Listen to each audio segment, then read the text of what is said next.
नमस्कार. ग्रंथाली साहित्याच्या पारावर या कार्यक्रमात मी सगळ्यांचं सहर्ष स्वागत करते. माझं नाव डॉक्टर मृण्मयी भजक, संवादक. संगीत म्हणजे मनुष्य प्राण्याच्या आयुष्याचा एक अविभाज्य भाग. संशोधनानं हेही सिद्ध झालंय की केवळ माणूसच नाही तर वनस्पती आणि प्राण्यांवरही चांगल्या संगीताचा सकारात्मक परिणाम होतो.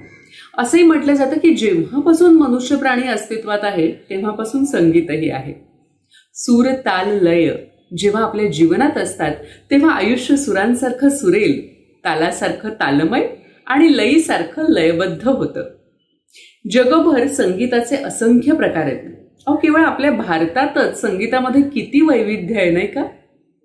भारताला स्वातंत्र्य मिळावं म्हणूनही कला माध्यमातून संगीताचा उपयोग करण्यात आला होता. याच अनुषंगाने स्वातंत्र्य संग्राम संगीतकारांचा या शीर्षकाचं एक अभ्यासपूर्ण पुस्तक माधवी नानल यांनी लिहिलेलं आहे. या पुस्तकावर आज आपण साहित्याच्या पारावर चर्चा करणार आहोत.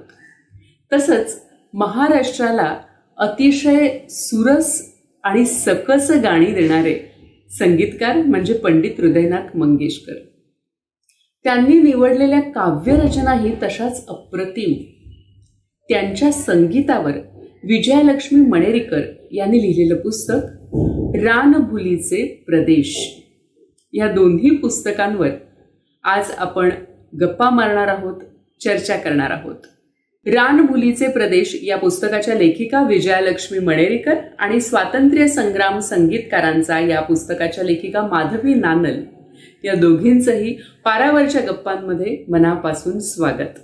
तसंच आजच्या गप्पांमध्ये वाचक म्हणून सहभागी होत आहेत लेखक समीक्षक संजय कंक आणि गायिका उषा देशपांडे. आपलंही मनापासून स्वागत करते. कार्यक्रमात पुढे जाण्याआधी ग्रंथाली वॉच हे युट्यूब चॅनल तुम्ही सबस्क्राईब केलंय ना? केलं नसेल तर आधी ते सबस्क्राईब करा, बेल आयकन हिट करा, म्हणजे सगळ्या कार्यक्रमांचे अपडेट्स तुम्हाला मिळत राहतील आणि कुठलाही कार्यक्रम आपण आपल्या परिचितांना शेअरही करू शकता. मंडळी, आजच्या आपल्या दोन्ही लेखिकांचा परिचय हा खरं तर विस्तृत आहे, कारण त्यांचं कामच तेवढं मोठं आहे. पण दोघींचाही परिचय संक्षेपाने सांगण्याचा मी प्रयत्न करते. विजयालक्ष्मी वैरागकर मणेरीकर महाराष्ट्रातील ज्येष्ठ गायक पंडित शंकरराव वैरागकर यांच्या सुकन्या आणि शिष्या.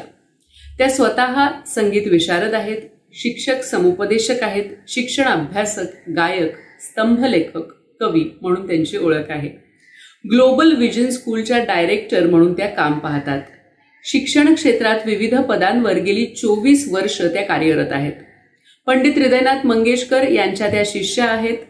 बंदिश, भावगीत व गझल गायन यावर पंडितजींचं विशेष मार्गदर्शन त्यांना लाभलेलं आहे. श्री जगदेव वैरागकर यांच्याकडे संगीताचे प्राथमिक शिक्षण त्यांनी घेतलेलं आहे. पंडित हृदयनाथ मंगेशकर यांच्या संगीतावर त्यांचा सखोल अभ्यास सुरू आहे. तसंच पंडित हृदयनाथांच्या संगीतावर त्या वेगवेगळे सांगीतिक कार्यक्रमही करत असतात. शिक्षण क्षेत्रातील अनेक राज्यस्तरीय पुरस्कारांनी त्यांना सन्मानित करण्यात आलेलं आहे. Navdurga, Samajratna, Tejaswini, woman icon of Nashik, Jijau अशा अनेक पुरस्कारांनी त्यांना गौरविलेलं आहे. शैक्षणिक आणि सांगीतिक कामाबरोबरच गरीब विद्यार्थ्यांच्या शिक्षणाकरता स्माईल फाउंडेशनची स्थापना करून शिष्यवृत्ती उपलब्ध त्या करून देत असतात. आज रानभुलीचे प्रदेश या पुस्तकावर त्या आपल्याशी गप्पा मारणार आहेत. स्वातंत्र्य संग्राम संगीतकारांचा या पुस्तकाच्या लेखिका माधवी नानल या ग्वाल्हेर घराण्याच्या शास्त्रीय संगीत गायिका आहेत. आकाशवाणी, दूरदर्शनच्या कलाकार आहेत. तसंच त्या आहेत हिंदुस्थानी क्लासिकल वोकलिस्ट, भारत सरकारच्या ICCR आर्टिस्ट. त्यांच्या गुरुजनांची नावंही फार मोठी आहेत. गंगूबाई पलुसकर, डॉक्टर कमलाकर जोशी, पंडित गजानन घारापूरकर, पद्मश्री माणिक वर्मा, पंडित यशवंतबुवा जोशी, पंडित शंकर अभ्यंकर अशा दिग्गजांकडे त्यांनी संगीताचे धडे घेतलेले आहेत. संगीताच्या क्षेत्रामध्ये त्यांनी संशोधनात्मक काम बरंच केलेलं आहे. संगीताची देवता सरस्वती, संत मीराबाई एक संघर्ष यात्रा, आवाज, साधना आणि प्राणायाम, स्वर मंदिराचे अधिष्ठान, बंदिश, तराणा, एक समृद्ध गायन शैली, अशा अनेक विषयांवर भाषण आणि कार्यक्रम त्या सादर करत असतात. अनेक विषयांवर लेखनही त्यांनी केलंय. संगीत विषयक ग्रंथ तसंच त्रैमासिकांचं त्यांनी संपादनही केलेलं आहे.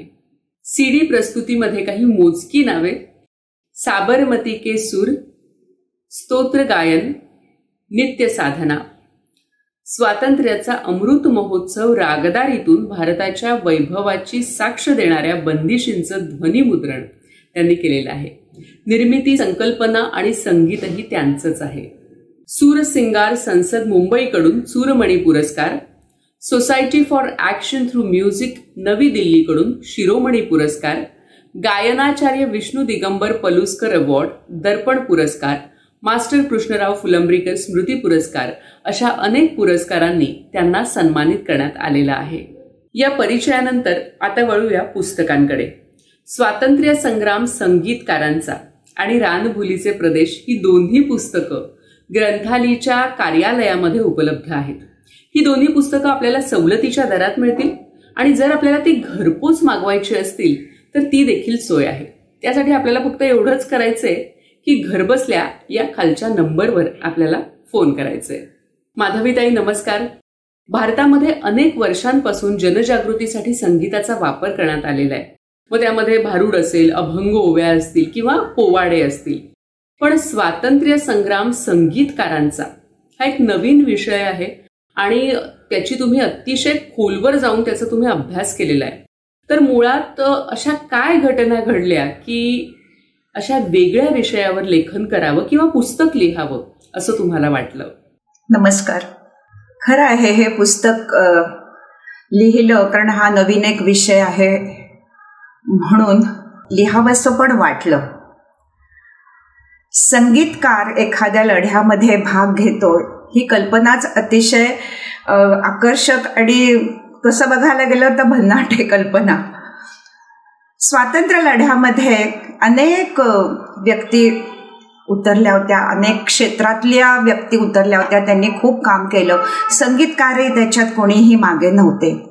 संगीतकार ह्याच्यामध्ये जेव्हा आले तेव्हा त्यांनी त्यांच्या कलेचा, संगीत कलेचा लोकांच्या मनामध्ये, नागरिकांच्या मनामध्ये, भारतीयांच्या मनामध्ये इंग्रज द्वेष निर्माण करण्याचं खूप मोठं काम केलं. त्यात पलुस्कर आघाडीवर होते. ही कल्पना आधी मला मुळात का सुचली तर एकदा मन की बातमध्ये आपले माननीय पंतप्रधान नरेंद्रजी मोदी यांनी एक आवाहन केलं की आता आपलं अमृत महोत्सवी वर्ष सुरू होणार आहे. स्वातंत्र्य लढ्यामध्ये अनेक मंडळींनी भाग घेतला, परंतु काही मोजक्या मंडळींचाच त्याच्यामध्ये उल्लेख केला जातो आणि त्यांचा सन्मान केला जातो, गौरव केला जातो. पण अशा ज्या दुर्लक्षित व्यक्ती आहेत की त्यांनी काम केलं परंतु त्यांच्याबद्दल कोणाला काही फारशी माहिती नाही, तर ती लिहून तुम्ही सरकारला कळवावी. हे ऐकत असताना मला नारायण मोरेश्वर खरे यांची आठवण झाली. ते पलुस्करांचे शिष्य होते, संगीतकार होते, विद्वान होते, हुशार होते. तर त्यांनी गांधीजींच्या आश्रमामध्ये राहून गांधीजींच्या बरोबर खूप राष्ट्रीय कार्य केलेलं आहे. मग त्यांच्याबद्दल थोडी माहिती लिहून मग मी सरकारला कळवली. परंतु ती माहिती लिहित असताना किंवा गोळा करत असताना माझ्याकडे भरपूर माहिती गोळा झाली. मग त्याचं एक पूर्णतः एक आर्टिकल तयार केलं. मग आता ह्याचं पुढे काय करायचं, कारण इथे लिहिलेलं तर एवढं आहे. ही माहिती गोळा केली आणि ती अभ्यासपूर्ण माहिती होती. मग पॉप्युलरचे प्रकाशक डॉक्टर रामदासजी भटकळ, ते पण संगीत तज्ज्ञ आहेत, त्यांना मी ती माहिती दाखवली आणि मग त्यांनी मला एक सल्ला दिला की ह्याचं छान पुस्तक होईल, पण याच्याबरोबर अजून काही व्यक्तिरेखा तुम्ही घ्या आणि मग चांगलं एक पुस्तक होईल, कारण अतिशय दुर्लक्षित विषय आहे हा आणि कोणी कल्पना करू शकत नाही, विचारच नाही कोणाच्या मनात येणार की कुठल्या संगीतकारांनी राष्ट्रीय काही कार्य केलेलं आहे म्हणून. तर हे लोकांपर्यंत येऊ दे, पोचू दे. आणि मग नंतर मग मी व्यक्तिरेखा मला मिळवते गेल्या, मला माहिती पण होत्या.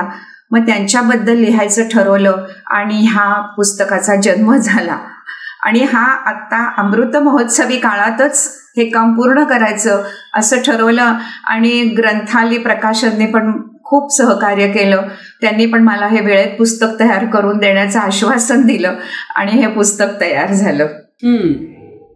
विजयाताई, रानभुलीचे प्रदेश हे पुस्तक म्हणजे पंडित हृदयनाथ मंगेशकर यांच्या संगीत रचनांचे लालित्यपूर्ण विश्लेषण करणारे मराठी साहित्यातलं पहिलं पुस्तक. काय सांगाल याबद्दल? रसिक हो, नमस्कार. मृण्मयीताई, मला या कार्यक्रमात निमंत्रित केल्याबद्दल तुमचे आणि ग्रंथालीचे विश्वस्त यांचे मी मनापासून आभार मानते. हो, रानभुलीचे प्रदेश हे पंडित हृदयनाथ मंगेशकर यांच्या संगीत रचनांवरचे मराठी साहित्यातले पहिलेच पुस्तक आहे. याआधी माझ्या तरी वाचनात त्यांच्या संगीत रचनांवरचे कुठले पुस्तक आलेले नाही आहेत. त्यांच्या संगीत रचनांवर अनेकांनी लेख लिहिलेले आहेत, ब्लॉग लिहिलेले आहेत, पण पुस्तक रूपात असं कुठलं पुस्तक उपलब्ध नाही आहे. त्यामुळे निश्चितच मी सगळ्या वाचकांना आणि श्रोत्यांना हे पुस्तक दाखवू इच्छिते. रानभुलीचे प्रदेश. मी महाराष्ट्र टाइम्समध्ये गाणे उलगडताना हे सदर लिहित होते आणि त्या सदरामध्ये जे लेख मी पंडितजींच्या गाण्यांबद्दलचे लिहिलेले आहेत त्या लेखांचं हे संकलन आहे. हो, हे लेख ललित लेख या प्रकारात मोडतात. यामध्ये गाण्याची जन्मकथा येते, संगीत रचनेची जन्मकथा येते, त्याच्यानंतर गाण्यामधले जे शब्द आहेत त्या कवींबद्दलचे याच्यामध्ये थोडं लेखन आहे, कवींचं त्या गीताबद्दल काय म्हणणं आहे ते मी यामध्ये दिलेलं आहे. त्यानंतर ती संगीत रचना कशा प्रकारची आहे, ती कुठल्या रागावर आधारित आहे, कुठल्या तालात आधारित आहे, कुठल्या तालात बांधलेली आहे, त्याचे स्वर कसे आलेले आहेत, हे सगळं विस्तृत प्रत्येक गाण्याबद्दल मी दिलेलं आहे. आणि सगळ्यात महत्त्वाचं म्हणजे हे पुस्तक लिहिताना मला प्रत्यक्ष पंडित हृदयनाथजींचं मार्गदर्शन लाभलेलं आहे. हे माझं आणि या पुस्तकाचंही सद्भाग्य आहे. त्यांच्या संगीत रचना जितक्या अवघड आहेत तितक्या अप्रतिम सुंदर आहेत. मनाला भुरळ घालणाऱ्या तर त्या आहेतच, परंतु विचारशून्य अवस्था निर्माण करण्याची ताकद त्यांच्यामध्ये आहे. त्यामुळे त्या संगीत रचनांबद्दल निश्चितच अभ्यासपूर्ण लिहिलं गेलं पाहिजे, त्यांचा अभ्यास केला गेला पाहिजे आणि पुढील अनेक जनरेशन्सपर्यंत ही गाणी अशा शब्द माध्यमातून सुद्धा पोहोचली पाहिजेत असं मला वाटलं आणि म्हणून मी हा एक प्रयत्न केलेला आहे. विजयालक्ष्मीताई, रानभुलीचे प्रदेश हे पुस्तक लिहित असताना गाणी निवडताना नेमकं कुठलं गाणं घ्यायचं हे कसं ठरवलं हो तुम्ही? कारण पंडितजींच्या संगीत दिग्दर्शनाखाली अक्षरशः हजारो गाणी आहेत, पण मग त्यातली नेमकी तुम्ही कुठली निवडली? पंडितजींची हजारो गाणी आहेत, कुठलं गाणं घ्यावं हा निश्चितच एक मोठा प्रश्न आहे किंवा मलाही तो पडला होता. पण मी एकच विचार केला की मला आत्ता या क्षणी माझ्या मनात जे गाणं येईल ते मी घेणार आणि त्याचा अभ्यास करणार. म्हणजे इतकं सहज असं ते केलेलं आहे. कारण फार चिकित्सा मी करत बसले असते तर फार अवघड गेलं असतं मला ते. आता साधं एक गाणं बघा, साधं नाही आहे ते, अतिशय अवघड गाणं आहे, गुणगुणते मी जस्ट. सूर येते विरून जाते, सूर येते विरून जाते, कंपनी वाऱ्यावरी हृदयावरी. ह्या गाण्याबद्दल बोलायचं काय आणि लिहायचं काय हे फक्त अनुभवायचंय. तरी मी एक प्रयत्न केलेला आहे ह्या अशा सगळ्या गाण्यांबद्दल लिहिण्याचा. ह्या गाण्याची जन्मकथा सांगितलेली आहे, हे गाणं कुठल्या बंदिशीवरून घेतलंय ते सांगितलेलं आहे. त्यानं रसूलल्लाह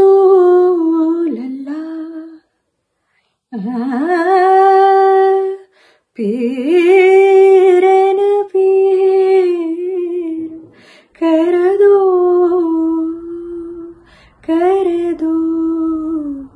बेड़ा पार हमार, दया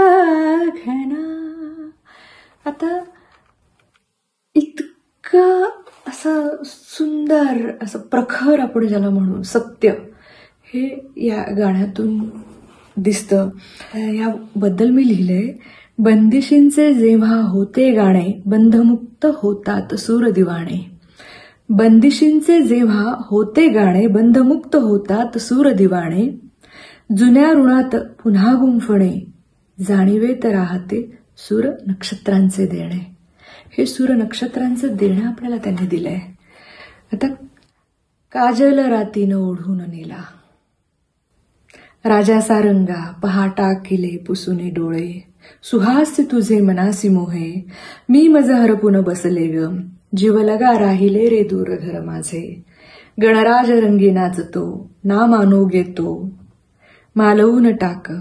अशी सगळी गाणी आहेत. त्यातली कित्येक गाणी मला वाटतं कदाचित असं असू शकतं की रसिकांना माहिती नसतील, त्यांच्या स्टोरीज माहिती नसतील, त्यांना हे वाचताना फार मजा येणार आहे. कळले तुला काही, म्हणजे खूप अशी वेगवेगळी विविधता याच्यामध्ये आहेत.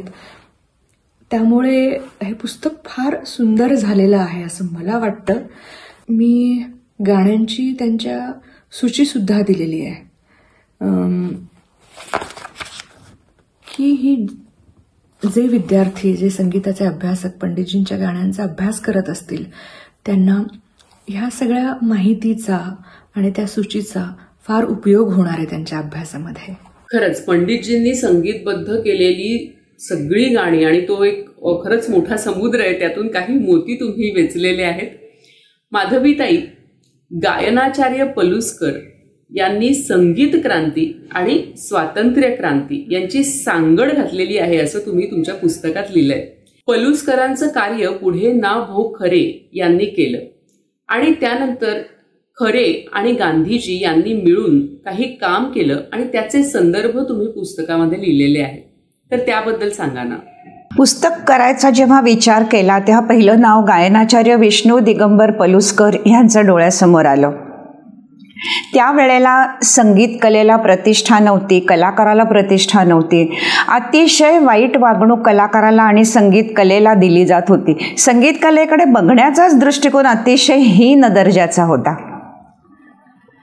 मग आता ह्याचा उद्धार करायचा तर लोकांची मानसिकता, सर्व समाजाची मानसिकता बदलायला हवी.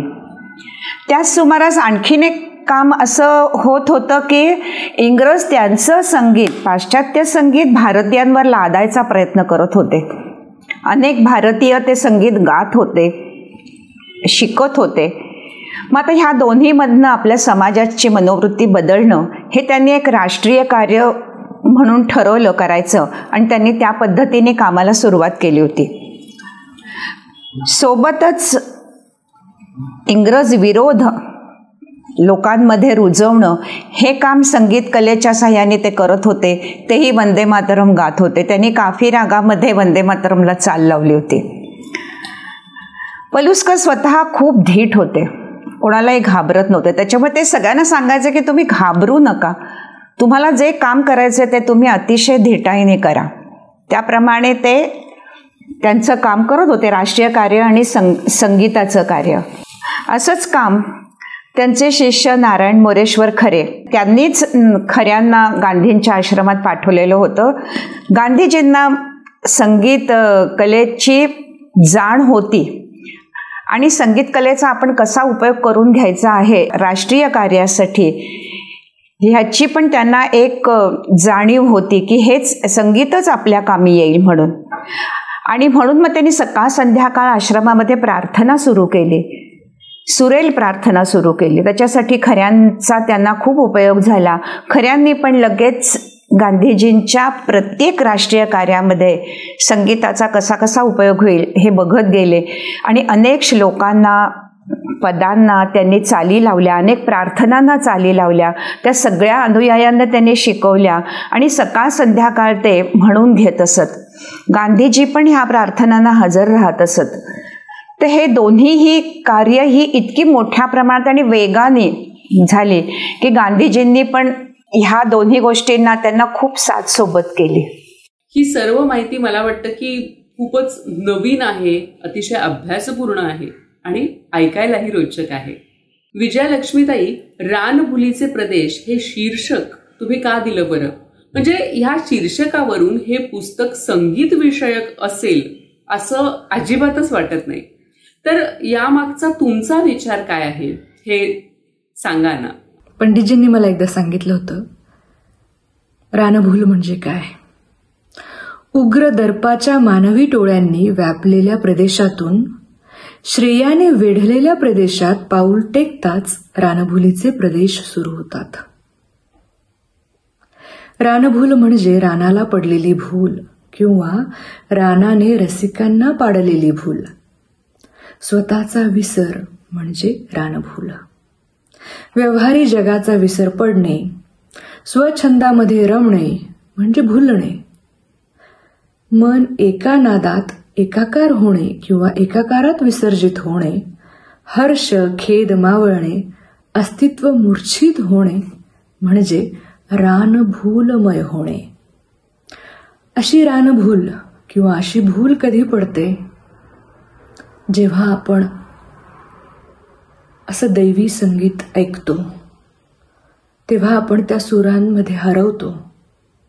आपल्याला स्वतःचंही भान राहत नाही. आपल्या सभोवताली त्या स्वरांचं वलय निर्माण होतं.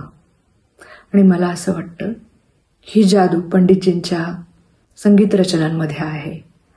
आणि त्यामुळे त्यांच्या संगीत रचना आपण जेव्हा ऐकतो त्यावेळी ती मनाला एक जी भूल पडते, तेव्हा मला असं वाटतं की ते सगळे स्वर आपल्याला अशा त्या प्रदेशात घेऊन जातात जिथे भूल आहे.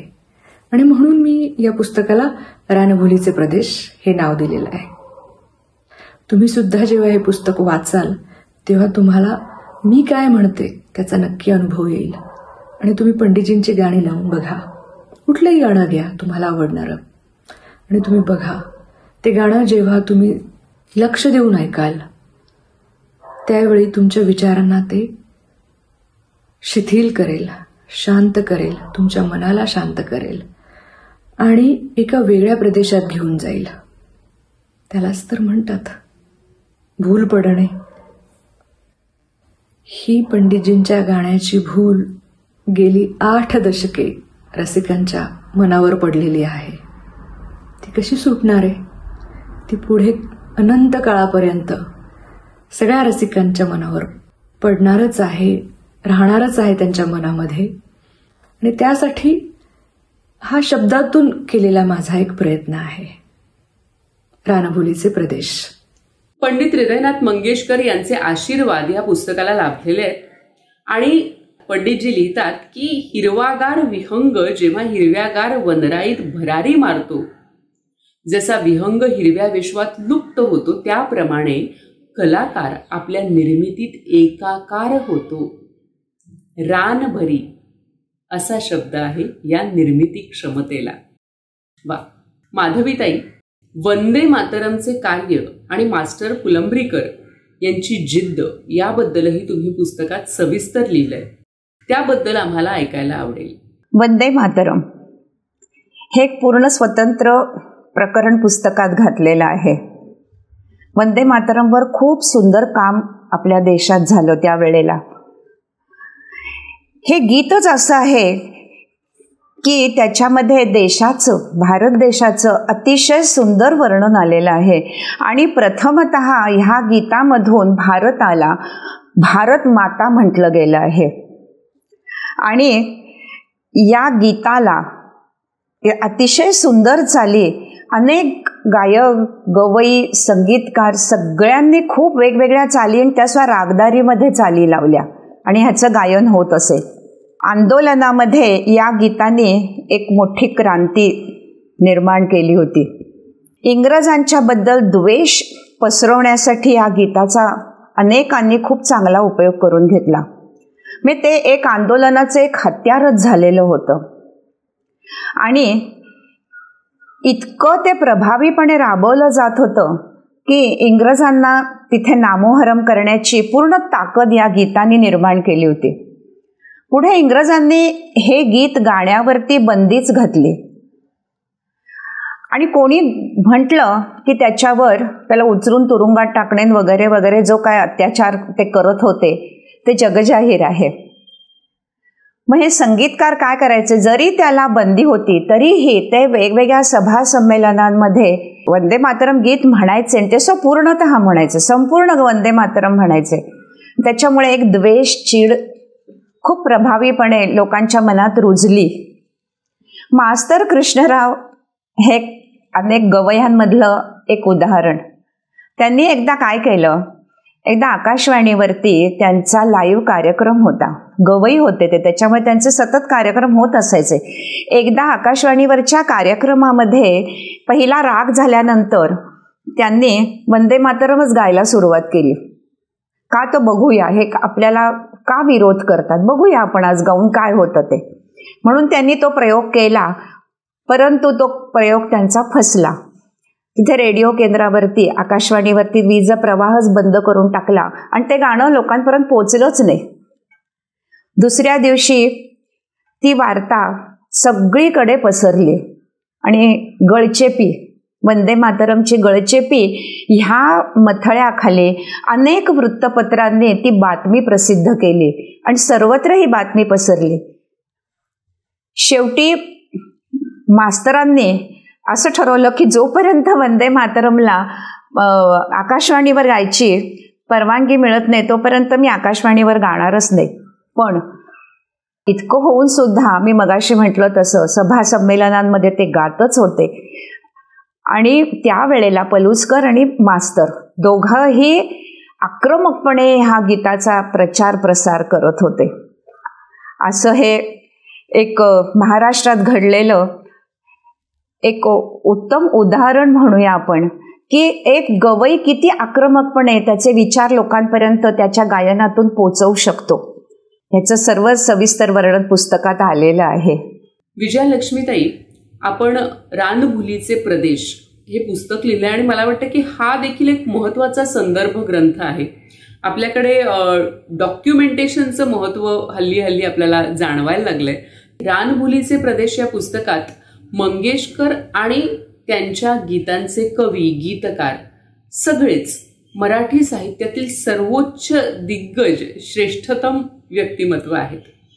त्यांच्याबद्दल लिहिताना, संशोधन करताना आपल्याला काही संदर्भ ग्रंथांची आवश्यकता भासली असेल किंवा काही संदर्भ स्रोत असतील तर ते कुठले आहेत?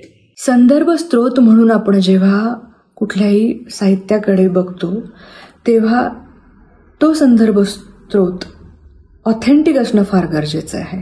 अभ्यासपूर्ण असायला हवा, त्यातली माहिती खरी, सत्य असायला पाहिजे, म्हणजे त्या विषयाचा अभ्यास करणाऱ्यांना त्याचा उपयोग होतो. माझ्या या रानभुलीचे प्रदेश या पुस्तकाचा सगळ्यात महत्त्वाचा संदर्भ स्रोत म्हणजे माझे गुरु पंडित हृदयनाथ मंगेशकर. त्यांनी मला यातली अनेक गाणी शिकवलेली आहेत आणि जेव्हा ते ही गाणी शिकवत होते त्यावेळी मला ते जी माहिती देत होते ती माहिती प्रत्यक्ष त्यांनीच दिलेली असल्यामुळे मला ती यामध्ये देताना जास्त आनंद होतोय.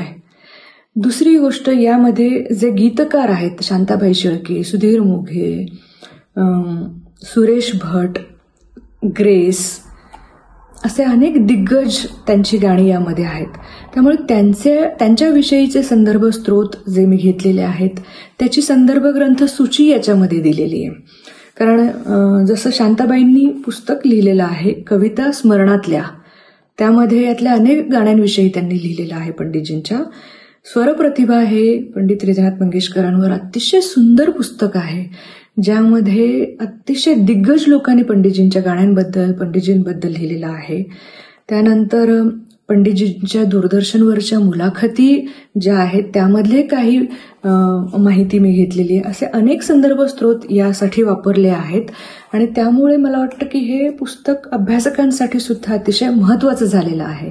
त्यामुळे जिथे जिथे संगीत विषय आहे ग्रॅज्युएशनसाठी किंवा संगीत डिप्लोमा कोर्सेससाठी किंवा पोस्ट ग्रॅज्युएशनच्या लेवलला आणि ज्यांना पंडितजींचा गाण्यांचा अभ्यास करायचा आहे त्यांना हे पुस्तक संदर्भ स्रोत म्हणून वापरू शकतात. ते त्यांना ह्याचा नक्कीच फार उपयोग होणार आहे.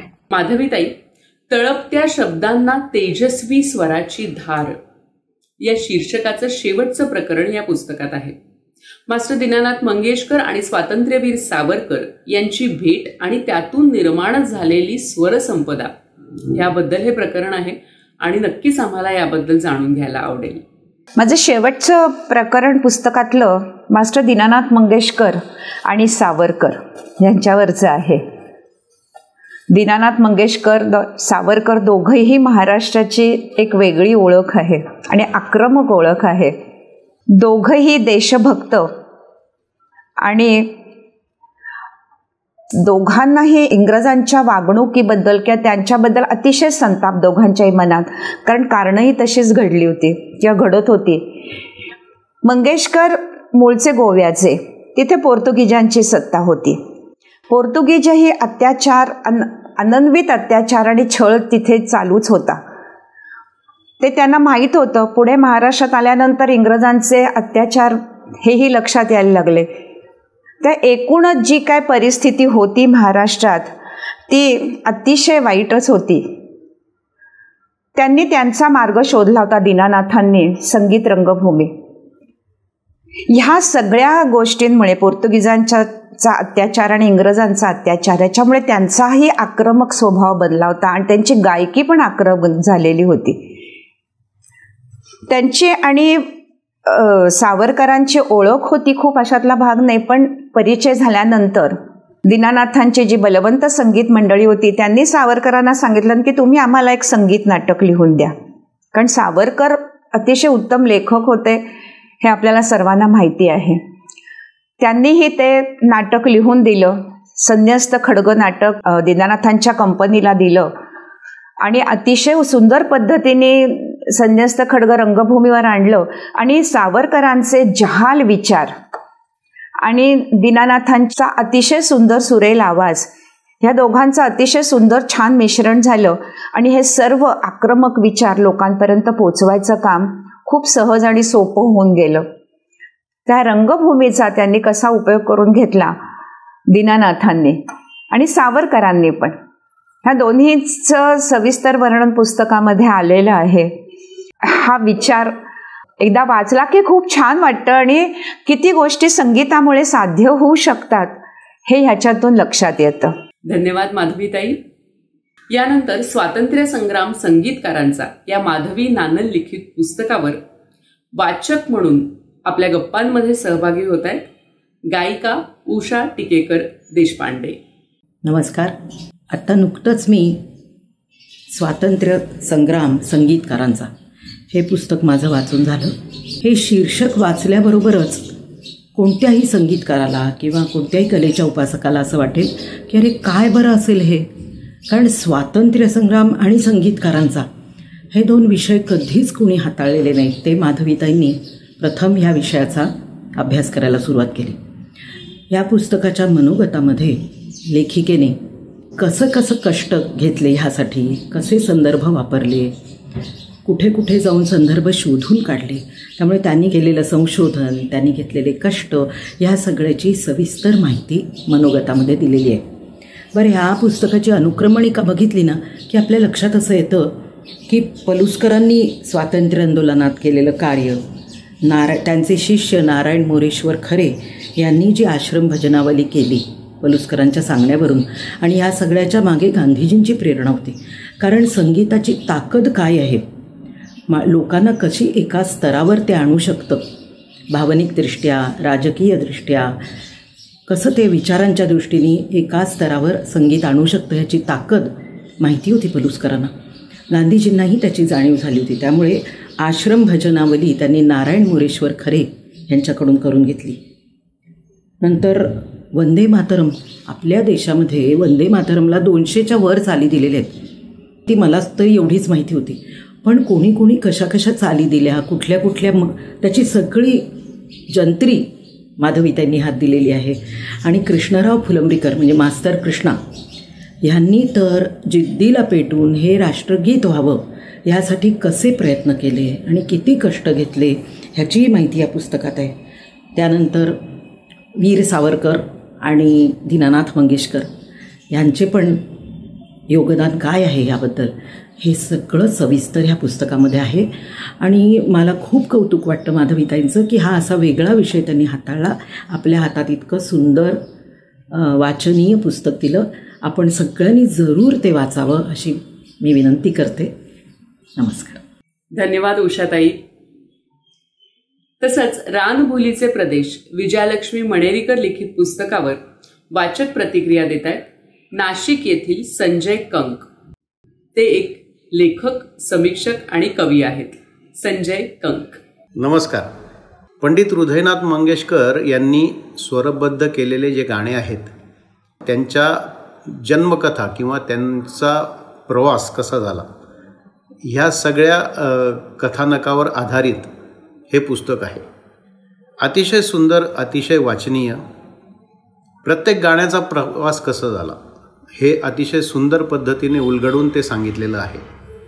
पंडित हृदयनाथ मंगेशकरांनी जे गाण्यांना स्वरसाज दिला अशा अनेक कवी, कवयित्री यांचे गाणे त्याच्यात आहे. जसे शांता शेळके आहेत, सुरेश भट आहेत, सुधीर मोघे आहेत, खानोलकर आहेत, चित्र खानोलकर. तर ह्यांनी जे कविता लिहिल्या आहेत किंवा गाणे लिहिले आहेत त्यांना ह्या सगळ्यांना स्वरसाज पंडित हृदयनाथ मंगेशकरांनी जो दिलेला आहे ह्या सगळ्या याचा जन्म कसा झाला, त्या चालींचा जन्म कसा झाला, त्याचा प्रवास कसा झाला, इतकं सुंदर पद्धतीने ते शब्दबद्ध केलेलं आहे की माणूस वाचत राहतो आणि अचंबित होतो की त्या प्रत्येक गाण्यामध्ये एवढे कष्ट आहेत, एवढा विचार आहे. हे सगळं बघून खूपच हरपाला होतं, भान हरपतो माणूस. आणि आपल्यालाच प्रश्न पडतो की याच्यामागे जर कधी इतकी मेहनत आहे, इतके श्रम आहेत, तर ते बघून खरोखर माणूस आपलं भान हरपतो. आणि जसं एखाद्या घनदाट जंगलामध्ये त्या वाटा हरवल्यावर जसा चकवा लागतो आणि माणूस तिथेच फिरत बसतो, अशी परिस्थिती होते अक्षरशः की हे गाणं चांगलं की हे गाणं चांगलं, याचा प्रवास अतिशय चांगला की हा अधिक चांगला, हे प्रश्न आपल्यापुढे पडतात. आणि म्हणून ते जे नाव आहे खूप यथार्थ वाटलं मला तरी, रानभुलीचे प्रदेश. खूपच छान आहे आणि प्रत्येकाने वाचावं, संग्रही ठेवावं असं हे एक पुस्तक. धन्यवाद. धन्यवाद सर. संगीत क्षेत्राविषयीची ही दोन्ही पुस्तकं तुम्हाला कशी वाटतायत जरूर सांगा. आजचा एपिसोड कसा वाटला हेही खाली कमेंट बॉक्समध्ये नक्की नोंदवा. आणि ही दोन्ही पुस्तकं घरपोच मिळवण्यासाठी खालील नंबरवर संपर्क साधा. ग्रंथाली वॉच हे YouTube channel like, share, subscribe करा. आज वेळ झालीये इथेच थांबण्याची. अशाच नवनवीन कार्यक्रमांसह, उपक्रमांसह आपण सगळेजण असेच भेटत राहू, वाचत राहू. नमस्कार.